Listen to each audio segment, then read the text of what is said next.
Hi, I'm Cheryl and welcome to the Sewing Room channel.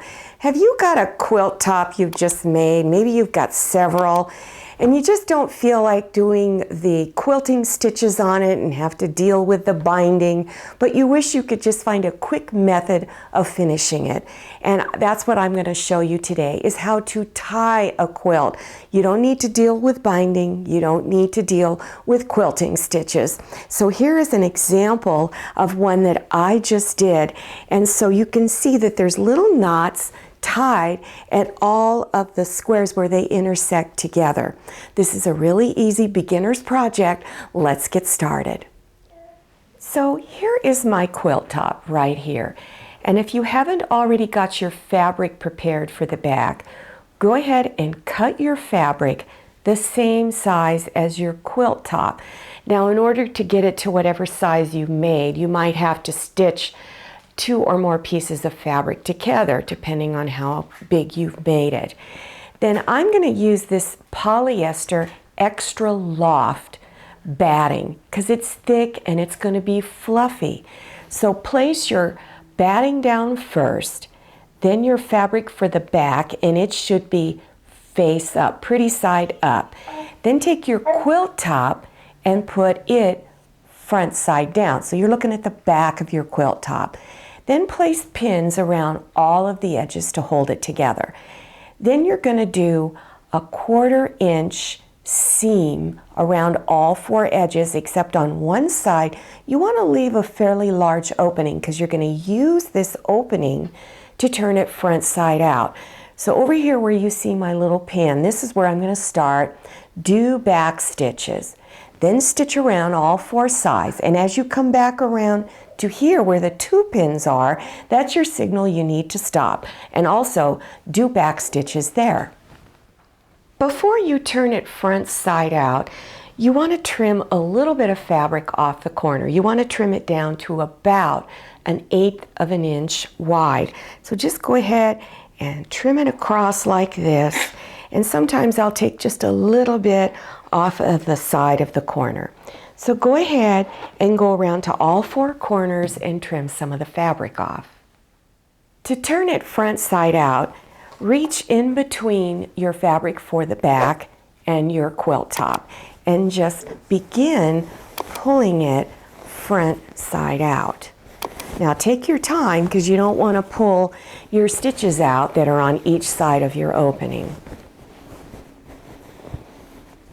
After you've turned it front side out, then reach inside and go to all 4 corners and poke your corners out. To close up your opening on the edge, fold your edges in 1/4 inch and place pins across there. Then stitch close to the edge all the way and make sure you backstitch on each end of your stitch line. This is the yarn that I'm using, and it's called Peaches and Cream. I just needed a small skein of it because my quilt is not that big. But yarn at Walmart is very reasonably priced, and if you live near one, I recommend that's where you get it. Also, look for large needles that have a large eye in it. The largest eye you can find, because you want to be able to get the yarn to go through it, and it needs to be a fairly long needle also. Now here's how I go about getting my yarn to go through the needle. Just fold the end of the yarn like that and hold it together, and just with your nail just press down a lot to get it to be flat, and then you would insert it through the eye of your needle. If you have a big quilt, you want a fairly long piece of yarn. Of course, you can always add more yarn in. Also, spread and smooth your quilt top out so that everything is even. All of your layers are even with each other. And you have choices on where you can do it. You can do these stitches in the middle of your squares or whatever kind of design is in your quilt, or if you want to do it where all of your squares meet here. This is called a little intersection. So that's where I'm going to do it. I'm going to do it at the little intersection. If you are right-handed, you would start on the left-hand side of your quilt. If you are left-handed like I am, you're going to start on the right-hand side of the quilt. So have your yarn going out, take your needle, and just go through your fabric. And then pull your yarn through. And you want to leave a long enough tail because you're going to be tying these ends in a knot. And then leave it loose here. Don't have it real tight. Go over to your next intersection right here and push your needle through. And again, remember, don't make your yarn tight across there. Go across to the other one and do the same thing. Just push it through and pull it out.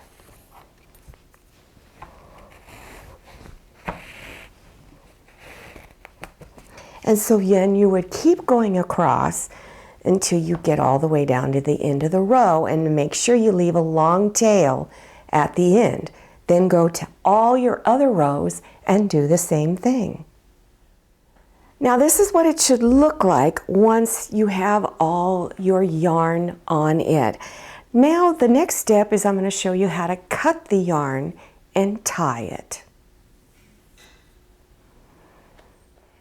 So here's where I recommend you cut the yarn. Here's where I inserted the needle here and here. So I'm going to go in between each of those and cut. That one, there we go. And this one.